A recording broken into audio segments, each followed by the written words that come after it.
श्रीशैलेशतया पात्रं दीभक्त्यादिगुणार्णवम् यथीन्द्रप्रवणं वन्दे रम्यशामाथरमुनिः लक्ष्मीनाथसमारम्भां नाथयामुनमध्यमाम् अस्मदाचार्यपर्यन्तां वन्दे गुरुपरम्पराम् आरीतान्वयसञ्चातं वाक्विजयगुरुसुतं कारुण्यादिगुणावासं श्रीरघुनाथगुरुं भजे.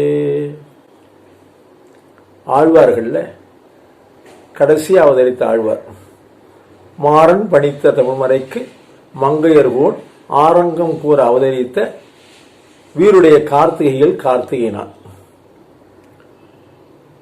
ஒரு நல வருஷம் கார்த்திகை மாதம் கார்த்திகை நட்சத்திரத்தில் நாங்கூர் கும்பகோணத்துக்கு பக்கத்தில் இருக்கிற நாங்கூர் திவ்ய தேசத்தில் திருவாளி திருநகரின்ற ஊருக்கு பக்கத்தில் திருக்குறையூர்ன்ற ஒரு ஊர் இருக்கு. அந்த ஊரில் பெருமாளுடைய ஷார்ங்கம் என்கின்ற அம்சமாகிய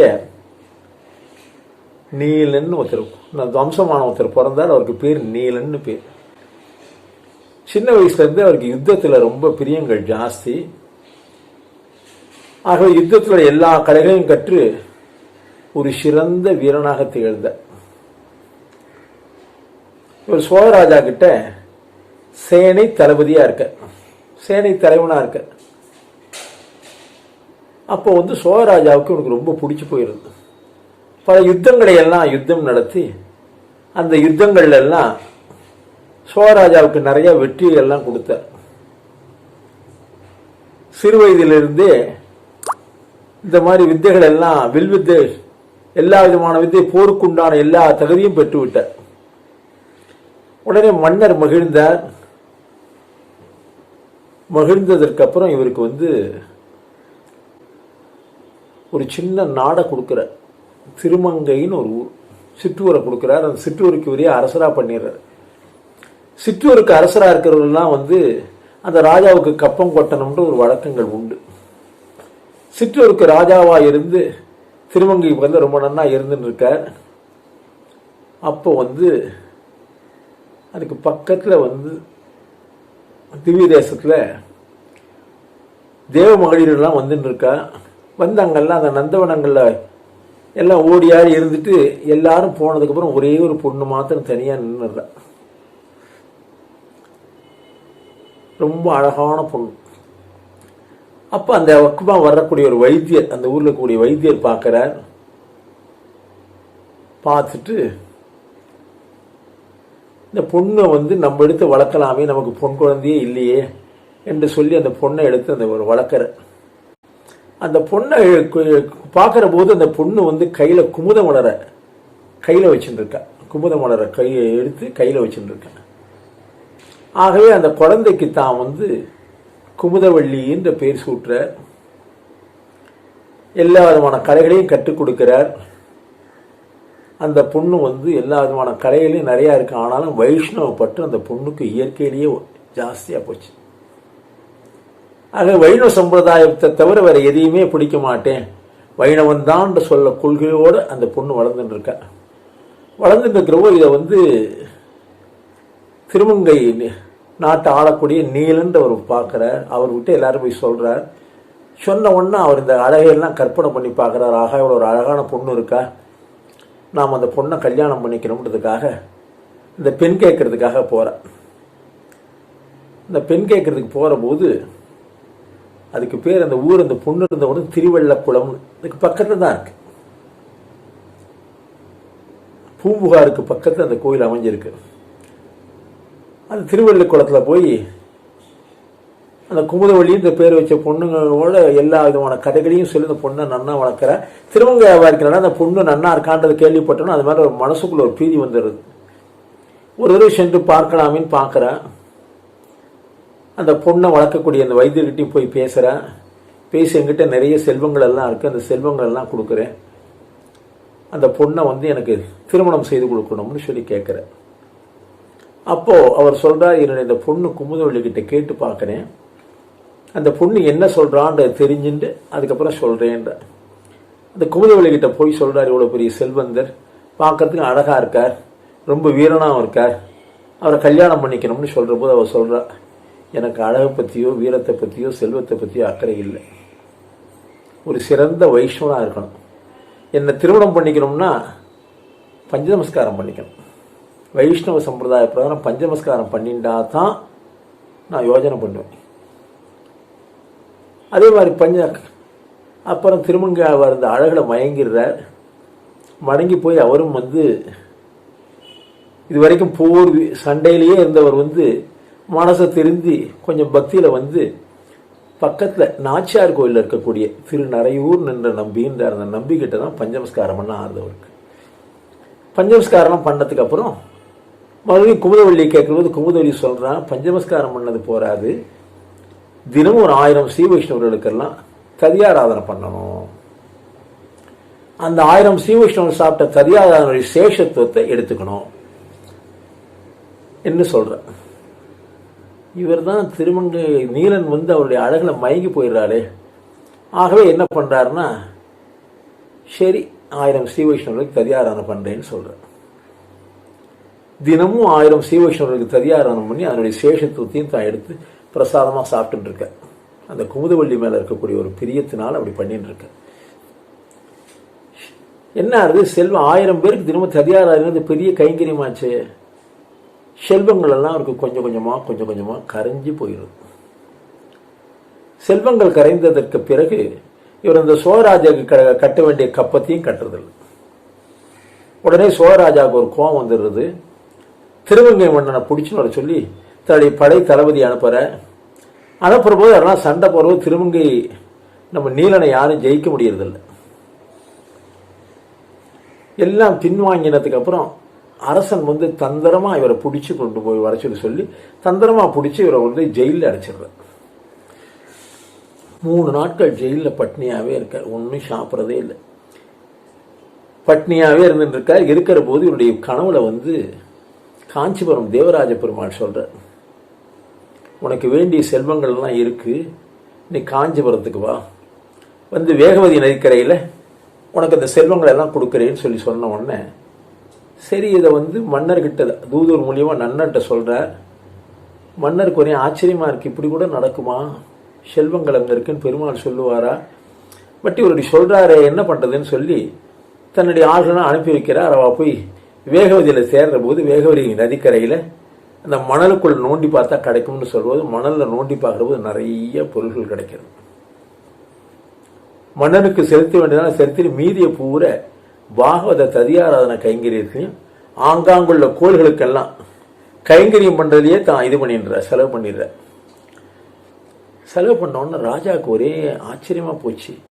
பெருமாளே கனவுல சொல்லி செல்வங்கள் இருக்குன்னு சொல்லி அந்த இடத்த போய் பார்க்கும்போது செல்வங்கள் இருக்கே. ஆகவே இவர்கிட்ட ஒரு தெய்வீக தன்மை இருக்கு, நாம் தான் இவர்கிட்ட தவறு பண்ணிட்டோம் போல இருக்குன்னு சொல்லி நீலன்கிட்ட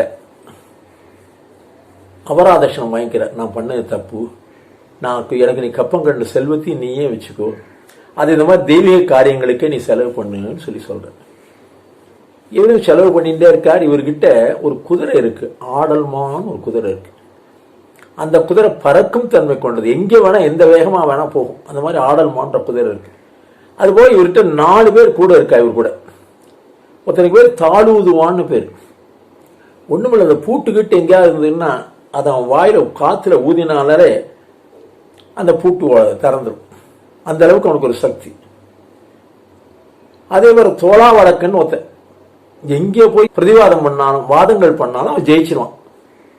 தோளா வடக்கன்னு இன்னொருத்தன் இருக்கான், நீர்மேல் நடப்பான். ஏதோ போயிட்டே இருக்க, தண்ணி வந்துருச்சு, ஒரு ஆறு இருந்ததுன்னா அவன் அந்த நீர்மேலேயே நடக்கக்கூடிய சக்தி அவனுக்கு இருந்தது. இன்னும் ஒருத்தன் இருந்தான், நிழலில் ஒதுங்குவான். அவன் யாரையாவது திருடனும் பின்னாலேயே போனா அவன் நிழல்லையே ஒதுங்கி போடக்கூடிய அளவுக்கு அவனுக்கு ஒரு சக்தி இருக்கு, தன்மை இருக்கு.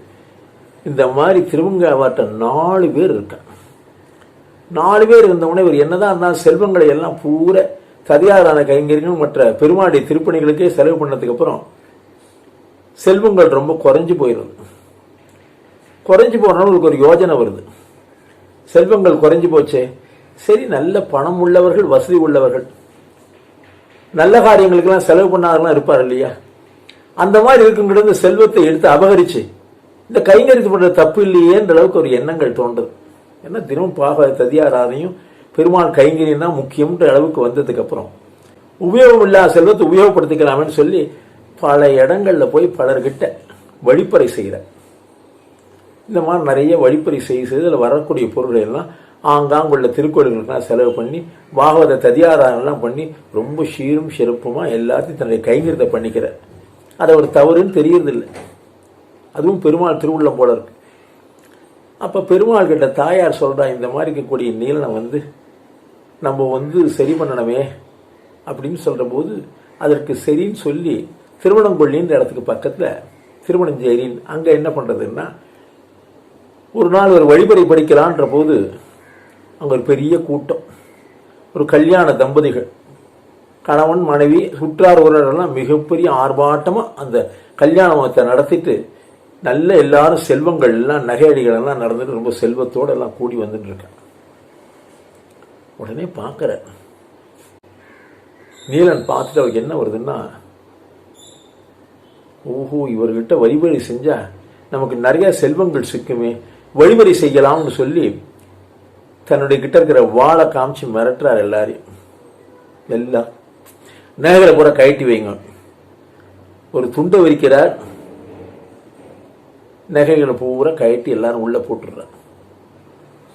போட்ட உடனே அந்த நகைகளை மூட்டை கட்டுறார்.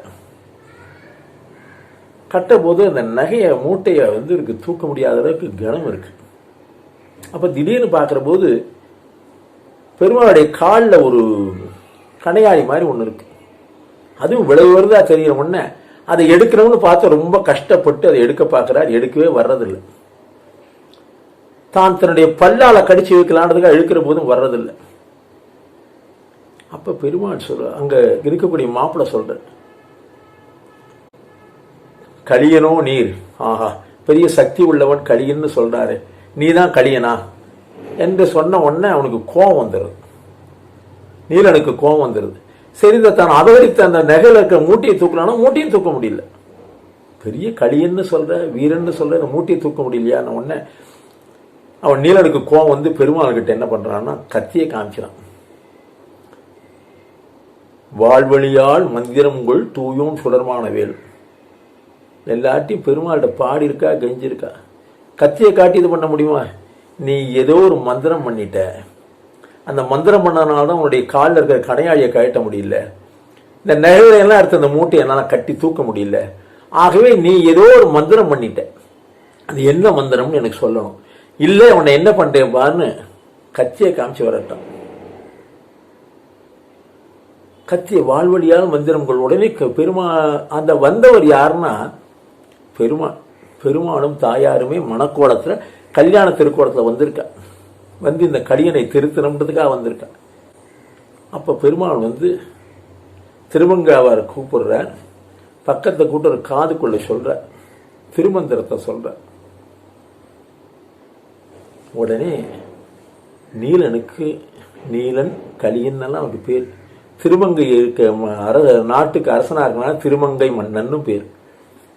உடனே காதல சொன்ன உடனே அந்த திருமந்திரத்தை சொன்ன உடனே அவருக்கு ஞானம் பிறந்துருது. உடனே அஷ்டாட்சரத்தை பத்தி பாடல்கள் பாட ஆரம்பிச்சது. இவருக்கு 4 விதமான கவிகள் தெரியும். அதெல்லாம் இதாயிட்டார் பெருமாளுடைய அனுகிரகத்தினால். அவரே சொல்றார் தான் பண்ணது. வாடினேன் வாடி வருந்தினேன் மனத்தால் பெருந்துயர் இடும்பையில் பிறந்து கூடினேன் கூடி இளையவர் தம்மோடும் அவர் தரும் கலவையை கருதி ஊடினேன் ஓடி உய்வதோர் பொருளால் உணர்வெறும் பெரும்பதம் தெளிந்து நாடினேன் நாடி நான் கண்டு கொண்டேன் நாராயணா என்னும் நாமம் என்று ஒரு 10 பாசுரங்களை குழந்தரும் செல்வம் தந்தினுமடியார் படுதுயரானவெல்லாம் நிலந்தரச் செய்யும் நீள்விஷும் வரலும் அருளோடு பெருநிறமடைக்கும் வளர்ந்தரும் மற்றும் தந்திரும் பெற்ற தாயினும் மாயன செய்யும் நலந்தரும் சொல்லை நான் கண்டு கொண்டேன் நாராயணா என்னும் நாமம். அந்த பதிகத்துல கடைசி பாட்டுல இந்த நாராயணான்ற நாமத்தை எப்ப சொல்லணும்னு சொல்லியிருக்க. துஞ்சும் போது அடைமின் துயர்வரில் நினைமின் துயரையில் சொல்லினும் நன்றாம் நஞ்சுதான் கண்டேன் நம்முடைய வினைக்கு நாராயணா என்னும் நாமம். இதுவரைக்கும் நீலனாகவும் கலியனாகவும் திருமங்கை மன்னனாகவும் இருந்தவர் இப்ப பெருமான் மீது ஆழ்ந்த பக்தி கொண்டு திருமங்கை ஆழ்வாராகவே மாறிட்டார். இப்படித்தான் அவருக்கு திருமங்கை ஆழ்வார்னு பேர், இந்த திருமங்கை நாட்டில் இருந்ததுனால. உடனே தெரிஞ்சுட்டு பெருமாள் திருவடி சேவிச்ச உடனே அங்கிருந்த எல்லாம் வந்து பெருமாள்கிட்ட இது பண்ணும்போது வேண்டாம்னா எல்லாம் வந்து பெருமாளுடைய கைங்கிறதுக்கே எல்லாம் செலவு பண்ணிட்டேன். செலவு பண்ணதுக்கு அப்புறம் இவருக்கு எல்லாமே சரி மேல் பெருமாள் கைங்கிறது தவிர எதுவுமே இல்லைன்ற முடிவுக்கு வர்றார். தன்னுடைய விரும்பிய குமுதவள்ளியோட அழகா இல்லற வாழ்க்கையும் நடத்துறார். பெருமாளுடைய பக்தியான கைங்கரியத்தையும் நிறைய பண்றார். ஆழ்வார்கள்ல யாருக்குமே ஆண்டான் நாச்சு துணைவியார் இருக்கிறதாகவே காணும். அவருடைய ஆழ்வாருடைய வைபவங்கள்ல ஒரு பெண்ணினால் ஒரு துணைவியாரால் இவ்வளவு அளவுக்கு ஞானம் பெற்று கலியன் நீலன் என்று இருந்தவர் திருமங்கை மன்னனாக இருந்தவர் திருமங்கை ஆழ்வாரா மாறி இருக்காருன்னா இந்த வைஷ்ணவத்துல ரொம்ப ஏற்றம். ஆகவே தான் இன்னைக்கும் கூட நாங்கூர் திவ்யதேசங்கள்ல 11 கருட சேவை நடக்கிற போது திருமங்கை ஆழ்வாருக்கு மாத்திரம்தான் அவருடைய துணைவியார் குமுதவள்ளி நாச்சியாரோட சேவை சாதிப்பார் எல்லா இடத்துலையும். இவர் பலவிதமான நூட்களை எல்லாம் எழுத ஆரம்பிச்சிடுறார். உடனே பெருமாள் கைங்கிறதுக்காக ஆங்காங்க எங்கெங்க நாகப்பட்டினம்ன்ற இடத்துல பெருமாளுக்கு வேண்டிய தனம் இருக்குன்னு தெரிஞ்சோன்னா அங்கிருந்து அந்த தனத்தை எடுத்துன்னு வர்ற. ஸ்ரீரங்கம் நான் சொன்னதுக்கு ஸ்ரீரங்கம் கோயில் கைங்கரியத்தை எல்லாம் அவர் பண்றார். அவருக்கு திரு நரையூர் என்ற நம்பி மேல பிரியம் ஜாஸ்தி. ஒவ்வொரு திவ்யதேசங்களையும் சேவிக்கிறார். ஆழ்வார்களிலேயே நிறைய திவ்யதேசங்களை எல்லாம் சேவிச்சு பெருமாள் அச்சாவதாரத்தில் ரொம்ப ஈடுபாடுபட்டு பெருமாளுடைய பக்தியில சிறந்து வழங்கியவர் திருமங்கை ஆழ்வார் தான். இவருடைய இவர் எழுதிய பாடலுக்கு வேற பெரிய திருமொழின்னே பேர். இந்த பெரிய திருமொழியை படிக்கிற போது ஒவ்வொரு ஆழ்வார்கள் பாசுரங்கள் ஒவ்வொரு அனுபவங்கள் வரும். பெரிய ஆழ்வார் பாசுரத்தில் கிருஷ்ண அனுபவம் வரும். கிருஷ்ணன் வளர்ந்தது, நடந்தது, குளிப்பாட்டினது, அவருக்கு ஆகாரம் பண்ணது எல்லாம் வரும். குலசேகர அவருடைய வைபவத்தை எடுத்தா எல்லாம் கிருஷ்ணனுடைய லீலைகள் எல்லாம் வரும். நம்மாழ்வார்ல ஞானமான சாரங்கள் எல்லாம் வரும். ஆனால் பெரிய திருமொழியில மாத்திரம் நாம் 85 திவ்யதேசங்களுக்கு பக்கம் சென்று அந்த 85 திவ்யதேசங்களை சேவிச்ச ஒரு அனுபவம் எப்படிடா வரும்னா இந்த திருமங்கை ஆழ்வார் ஏற்றிய பெரிய திருமொழியில மாத்திரம்தான் அந்த அனுபவத்தை நம்ம பெற முடியும். திருமலைக்கு போற, திருமாலை சேவிக்கிறார். தாயே தந்தை என்னும் தாரமே கிளைமக்கள் என்றும் நோயே பற்றொழிந்தேன் உன்னை காண்பதோர் ஆசையினான். வேயர் பூம்பொழு விளையார் திரு வெங்கடவா நாயேன் வந்தடைந்தேன் நல்கியார் என்னை ஆட்கொண்டர்களின்னு சொல்ற.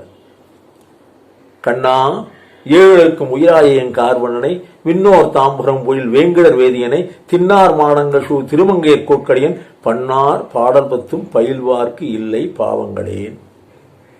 இப்படி ஒவ்வொரு திவ்யதேசங்கள எல்லா திவ்யதேசங்களும் போறார். உப்புளிக்கு பண்ணி சேவிக்கிறார். எல்லா இடங்களையும் சேவிச்சு முடிக்கிறார். கடைசியில் திருவரங்கத்துக்கு போற. திருவரங்கத்து பெருமாளுடைய கைங்கரியங்களையும் நிறைய செய்யற. ஆங்காங்கு பொருள் எல்லாம் திரட்டி அந்த திருமதிகள் எல்லாம் சரி பண்ணி ஆடிநாடான் திருவீதியினே சொல்லி ஒரு பிராகாரம் உண்டு. இதெல்லாம் திருமங்கை ஆழ்வார் பண்ணி ஸ்ரீரங்கநாதனுக்கு சதாசர்வானும் கைங்கரியங்கள் இந்த குறைவு இல்லாமல் பண்ணிட்டு இருக்க. அந்த மதில் சோறு கட்டுறபோது கூட தனக்கு அந்த இடத்துல முன்பு வாழ்ந்த தொண்டரப்புடி ஆழ்வாருடைய திருமாளிகை இருக்கிற காரணத்தினால அவர் நந்தவன கைங்கரியம்லாம் பெருமாளுக்கு பண்ணிட்டு இருந்தார் இல்லையா. ஆகவே அந்த கைங்கரியத்தை பண்ற அந்த அவருடைய திருமாளிகை குறுக்கே வருது இந்த மதில் சோறு. அதை விட்டுட்டு கொஞ்சம் தள்ளி பதில் சோறெல்லாம் கற்ற. தங்கிட்ட இருக்கக்கூடிய 4 பேரை வச்சுட்டு கூட இருந்த தோலா வடக்கன் நிழல் ஒதுங்குவானெல்லாம் வச்சுட்டு ஒவ்வொரு இடங்களுக்கு சென்று தான் எவ்வளவு பொருள்கள் சேகரிக்க முடியும் அந்த பொருளெல்லாம் சேகரிக்கிறார். சேகரித்து திருவரங்கத்துடைய திருமதில கட்டுறார். எல்லா திவ்யதேசங்களையும் சென்று எல்லா திவ்யதேச பெருமானையும் பாடுறார். இவர் பெரிய திருமொழி போக திருநெடுந்தாண்டகம், திருங்குறுந்தாண்டகம், பெரிய திருமடல், சிறிய திருமடல் என்கின்ற பாசங்களையும் பாடியிருக்கார். திருக்குடந்தை 6ஆவதன் மேல ரொம்ப பாசங்கள் ஜாஸ்தி. அங்க திருவடுகுட்டிருகைன்னு ஒரு பாசுரத்தை பண்றார். அது ரதக்கவின்னு போற்றப்படுகிறது அந்த 6ஆவதன் மேல. அந்த மாதிரி பாசுரங்களை ஏற்றார். பெரிய சிறுமடல், சிறிய திருமடல் 6 இது பிரபந்தங்களை சொல்ற. இதுக்கு தான் மணவாள மாமனிகள் சொல்றார், மாறன் பணித்த தமிழ் மறைக்கு மங்கையர்கோன் ஆரங்கம் கூற அவதரித்த வீருடையன். இவருக்கு இயற்கையிலே நம்மாழ்வார் மேல ரொம்ப பாசங்கள் ஜாஸ்தி. அவருடைய பாசனங்கள்லயும் இவருக்கு ரொம்ப ஈடுபாடுகள் எல்லாம் ரொம்ப ஜாஸ்தி. எப்படி இந்த நம்மாழ்வார் பாசுரங்கள்ல எல்லாம் நம்ம வந்து எல்லாருக்கும் சிறக்க இந்த திருவரங்க பெருமாளே கேட்கக்கூடிய அளவுக்கு பண்ணணும்ன்ற எண்ணங்கள் எல்லாம் திருமங்கையாழ்வாருக்கு நிறைய இருந்தது. ஆகவே என்ன பண்றாருன்னா, அவர் எழுதின திருநெடுந்தாண்டகத்தில் பாசுரத்திலேயே எல்லாமே பெருமாள் என்பதற்காக ஒரு பாசுரம் வர்றார். பாருருவில் நீரெறிகாள் விஷும்புமாகி பல்வேறு சமயமாகி பறந்து நின்ற ஏருருவில் மூவருமே என்ன நின்ன இமையவர்தம் திருவுருவேர் என்னும் பொழுது ஓருருவம் பொன்னுருவம் ஒன்று செந்தி ஒன்றுமா கடலுருவம் ஒத்து நின்ற மூவுருவம் கண்டபொழுது ஒன்றாம் ஜோதி முகில் உருவம் எம் அடிகள் உருவம் தானே என்ற மூவுருவம் ஒன்று செந்தி ஒன்றுமா கடலுருவம். இது எல்லாமே மூணையும் சேர்த்து பார்க்கிற போது என்ன தெரியுதுன்னா, எம் அடிகள் உருவம் தானேன்னு சொல்லி அவருடைய பெருமாளுடைய உருவம் தான் தெரிகிறது, வேற எதுவுமே தெரியலன்னு சொல்லி இந்த அஷ்டாட்சர மந்திர பொருள்களை எல்லா இடங்கள்லையும் போய் பரப்புற. ஒரு தடவை சீர்காழிக்கு வர்ற, வைஷ்ணவத்தில் சீர்காழிக்கு பேர் வந்து காளி ஸ்ரீராம விண்ணகரம்னு பேர். அந்த இடத்துல வர்ற போது எல்லாருடைய சிஷ்யாக்கள் எல்லாம் என்ன சொல்றாருன்னா, 4 கவிராய பெருமாள் வந்தார், வேதம் தமிழ் செய்தவர் வந்தார் என்று இவரை பற்றி விருதுதி போற போது அங்க திருஞான சம்பந்தர் என்கின்ற ஒரு நாயன்மார் இருக்க, சைவத்தில் ரொம்ப ஏற்றம் பெற்ற நாயன்மார். அப்படி வர்ற போது அந்த ஊர்ல குறுக்க என்ன பண்ணிடுறான்னா, எல்லாரும் ஒரு நிறுத்திடுறான், இந்த விருது ஊதி வரக்கூடாது, ஏன்னா இங்க புகழ்பெற்ற திருஞான சம்பந்தரே இருக்க, அந்த திருஞான சம்பந்தர்கிட்ட தர்க்கம் பண்ணி அவரை ஜெயிச்சாலே ஒழிய இந்த இடத்துல யாரும் வரக்கூடாதுன்னு சொல்லி உடனே யோஜனை பண்றார், என்னடா பண்றது. உடனே அவர் தான் அவரோட தர்க்கம் பண்றதுக்கு சரியாயிடுறார். தர்க்கம் பண்ண சரியானதுக்கு அப்புறம் தர்க்கம் பண்ண போய் சரியா வர்றதில்லை. ஆனா இவருக்கு வந்து 4 விதமான கவிகளும் தெரியும். ஆசு கவி அவருக்கு தெரியும், சித்திரந்தம் மதுரம்ன்ற கவி தெரியும், விஸ்தாரம்ன்ற 4 விதமான, அதனால்தான் 4 கவிராய பெருமாள். அந்த 4ஐயும் தர்க்கம் பண்ணும்போது ஏதோ ஒன்று நிரல்றது என்னன்னா, அங்கே பெருமாளுடைய சன்னதி இது இல்லை. ஆகவே அங்கே இருக்கக்கூடிய ஒரு பாகதமாக ஒரு பெருமாளை வாங்கி அவர் ஆராதனம் பண்ணி ஒரு குரலாய் என்ற பாசனத்தை தொடங்கி பெருமாளை நன்னா பிரார்த்தனை பண்ணிட்டு அதுக்கப்புறம் திருஞான சம்பந்தர்கிட்ட வாது செய்கிறார். வாது செய்த உடனே திருஞான சம்பந்தரை ஒத்துக்கிறார். ஆமாம், உமக்கு இந்த விருதெல்லாம் தகும், அருள்மாறி அரட்டமுக்கி அடையார் செய்யும் என்கின்ற பட்டங்கள் எல்லாம் சொல்லி பாடி பாட்டல் முடிக்கிற போது, ஆகா உமக்கு இந்த பட்டங்கள் எல்லாம் தகும் சொல்லி தான் சிஷ்யாட்ட சொல்லிட்டு அவரை ஒன்றும் தடுக்க வேண்டாம், அவர் இந்த இடத்துல பல்லக்கில் போகலாம்னு சொல்லி அவருக்கு அனுமதி தர்ற. தந்ததோடு இல்லாமல் தங்கிட்ட இருக்கக்கூடிய ஒரு வேல், அந்த வேலையும் வந்து திருமங்காவாருக்கு கொடுக்குற, எனக்கு பரிசாக நீ இந்த மாதிரி தர்க்கம் பண்ணி ஜெயிச்சிருக்க, ஆகவே அதுக்கு பரிசாக உனக்கு இந்த வேலையும் கொடுக்குறேன்னு சொல்லி வேலையும் கொடுக்குற. அந்த வேலையும் வாங்கிக்கிறான். வாங்கிட்டு ஆங்காங்கு சிஷ்யர்களை கூட்டிக் கொண்டு வைஷ்ணவத்தை எல்லாம் பரப்பிண்டு பாகவத் ததியாரான கைங்கரிகள் பண்ணி அங்கங்கு ஒவ்வொரு மடங்களை கட்டி வைக்கிறார். ததியாரான கைங்கரியத்துக்காக மடங்களை எல்லாம் கட்டி வச்சுட்டு ததியாரான கைங்கரிகள் சீரும் சிறப்புமாக பண்ணிட்டு இருக்க. இப்படியே இருக்கிற போது ஒவ்வொரு திவேசங்களுக்கும் போக வேண்டியது. அந்த ஆடல் மான்ற குதிரை இருக்கு இல்லையா, அது எங்கே போனோம்னா நாங்கள் போகும். ஒவ்வொரு பெருமாட்டையும் மனமுருகி பாடியிருக்காரு. இவர் பாடின மாதிரி யாரும் பாட முடியாது. அவரே எல்லாமே இந்த குமுதவள்ளியினுடைய ஒரு தாயாருடைய ஒரு அமைப்பினால இவருக்கு வந்து வைஷ்ணவத்தில் ரொம்ப ஏற்றங்கள் ஜாஸ்தியாச்சு. அதாவது எப்பவுமே கடைசியாக பிறந்த குழந்தைகளுக்கு ஏற்றம் ஜாஸ்தி. ராமாயணத்தில் ராமர், லக்ஷ்மணர், பரதர், சத்ருக்னன் இருக்க. அந்த சத்ருக்கனுக்கு ஏற்றம் ரொம்ப ஜாஸ்தி. ஏன்னா பற்று இல்லாமல் வாழ்ந்திருக்கார், ரொம்ப ஞானமாக இருந்திருக்கார். மதுரை ஆழ்வார் எப்படி நம்மாழ்வார்கிட்ட இருந்து வேறொன்றும் நான் அறியேன் வேதம் தமிழ் செய்த மாறன் இருந்தாரோ, அந்த மாதிரி பரதாழ்வார்கிட்ட சத்ருக்ன ஆழ்வாருக்கு ரொம்ப பிரீதிகள் ஜாஸ்தி. பரதன் வந்து பாதுகையை வாங்கிட்டு வந்ததுக்கு அப்புறம் அந்த காலம் முடிஞ்சதுக்கு அப்புறம் சத்ருக்னை கூப்பிட்டு சொல்ற, இந்த மாதிரி நாட்கள் கடந்து போச்சு, இன்னும் வரல, ஆகவே இந்த பாதுகை எடுத்து நீ தான் அந்த அரசாட்சி பண்ணணும் போது சத்ருக்கன் சிரிக்கிறான். ராமன் ஒரு பெரிய தெய்வம், அவனுடைய பிரிவு தாங்காம லக்ஷ்மணன் போனான். உனக்கு என்னடனா அந்த ராமர் மேலையும் இந்த ராஜ்யத்து மேலையும் இருந்தது, நீ போய் ராமனுடைய பாதுகை மேல பிரியப்பட்டு பாதுகையை வாங்கிட்ட. பாதுகையை வச்சிருந்தேன். எனக்கு எதிரியுமே பற்று இல்லை. எனக்கு பரதன் அவனுக்கு கைங்கரியம் பண்ணணும், அவ்வளோதான் பட்டு வழி. எனக்கு நாடு அரசாட்சி வேண்டாம்னு சொல்கிறான். அப்படிப்பட்ட ஞானி சத்ருக்ன ஆழ்வார். மதுரை எப்படி நம்மாழ்வாருக்கோ அதே மாதிரி மகாபாரதத்தை எடுத்துட்டோம்னா சகாதேவன் ரொம்ப ஞானி. கிருஷ்ணர் தூது போகிற போது ஒவ்வொருத்தரும் ஒவ்வொன்று கேட்குறார். அப்போ கிருஷ்ணன் ஒவ்வொருத்தரே கேட்குறார். போய் தர்மன் கிட்ட கேட்குறார், நான் தூது போகிறேன்னு என்ன கேட்கலான்னு.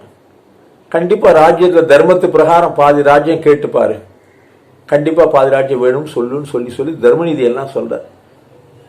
அர்ஜுனன் கிட்ட போகிறான். அர்ஜுனன் சொல்கிறாங்க, கண்ணா என்னுடைய வில்வித்தியை பற்றி உனக்கு தெரியாத காண்டிபம், அந்த வில்வித்தியிலேயே அவர்களை வென்று விடு வேண்டாம். பீமனை கேட்குற பீமன் சொல்கிறான், ஆஹா என்னை போய் கேட்குறியே, என்னுடைய கதா எப்பேற்பட்டது, என்னுடைய வலிமை எப்பேற்பட்டது என்று நகரன் கிட்ட கேட்கும்போது தன்னுடைய குதிரைப்படைகளை எல்லாம் பற்றி அவன் ரொம்ப விஸ்தாரமாக சொல்லிட்டு இருக்கான். அப்படிப்பட்டவன்னா இவளை ஜெயிச்சிடலாம், யுத்தமே சரின்னு சொல்கிற போது கடைசியில் கண்ணன் சகாதேவன்கிட்ட போய் கேட்குற. கடைசியாக பிறந்தவன் இல்லையா சகாதேவன், அவன் கண்ணன் கேட்குறவன்னு கண்ணன் கிட்ட சிரிக்கிறான். ஏன்னா தர்மனுக்கு தர்மத்து மேலே ஒரு நியாயம், அது மேலே ஒரு பட்டு வச்சிருக்கான். அர்ஜுனனை கேட்குற போது வில்லு மேலே ஒரு பெரிய பட்டு வச்சுருக்கான். பீமனுக்கு அவருடைய கதை மேலே பிரியம் ஜாஸ்தி, நகரனுக்கு அந்த குதிரை படைகள் மேலே பிரியம் ஜாஸ்தி. ஆனால் எனக்கு தெரியும் நீ என்ன பண்ணணும்னு நினைச்சுட்டு இருக்கியோ அதை பண்ண போற, நீ என்ன நினைக்கிறியோ அதுதான் நடக்க போகிறது. ஆகவே மற்றவர்கள் உன்னை இது பண்ணலாம், ஆனால் என்னால் உன்னை கட்டி போடப்பட முடியும்ன்றான். எப்படி முடியும்ன்ற போது நேராக காலை கட்டிக்கிறான், திருவடியை கட்டிக்கிறான். சரணாகதின்னு சொன்னதுக்கு அப்புறம் கண்ணன் அவனுக்கு அருள் புரியறதாக இருக்கு. ஏன்னு சொன்னால் அந்த கடைசியில் பிறந்தவர்களுக்கெல்லாம் ஒரு சின்ன ஞானங்கள் இருப்பதுன்றதுக்காக சொல்கிறேன். சகாதேவன் நம்புறது பெருமாளுடைய திருவடியை தான். அதே போல தான் பட்டேல் ஒன்றுவிலேன் பாவை செய்து பாவியானேன்னு சொல்கிறேன். நோட்டேன் பல்பெறி உன்னை காண்பதோர் ஆசையினால் ஏற்றேன் இப்பிறப்பேர்கள் டெம்பெருமானான்னு சொல்கிறேன். ஆகவே எனக்கு எல்லாமே தெரியேன் பாலகனாய் பல தீமைகள் செய்துவிட்டேன், பெரியோனாயமின் பிறர்க்கே உழைத்து ஏழையானேன்னு எல்லாம் சொல்கிறார். சொல்லிட்டு கடைசியில் சொல்கிறார், கண்ணா திருவேங்கடமுடையான் தான், உன்னை தவிர ஒன்றும் இல்லைன்னு சொல்கிறார். அப்படிப்பட்ட ஞானம் உள்ளவர் தான் திருமங்கையாழ்வார். என்னுடைய வைபவம் மீண்டும் அடுத்து தொடர்ந்து வரும்னு சொல்லி இதோட இது பண்ணிக்கிறேன்.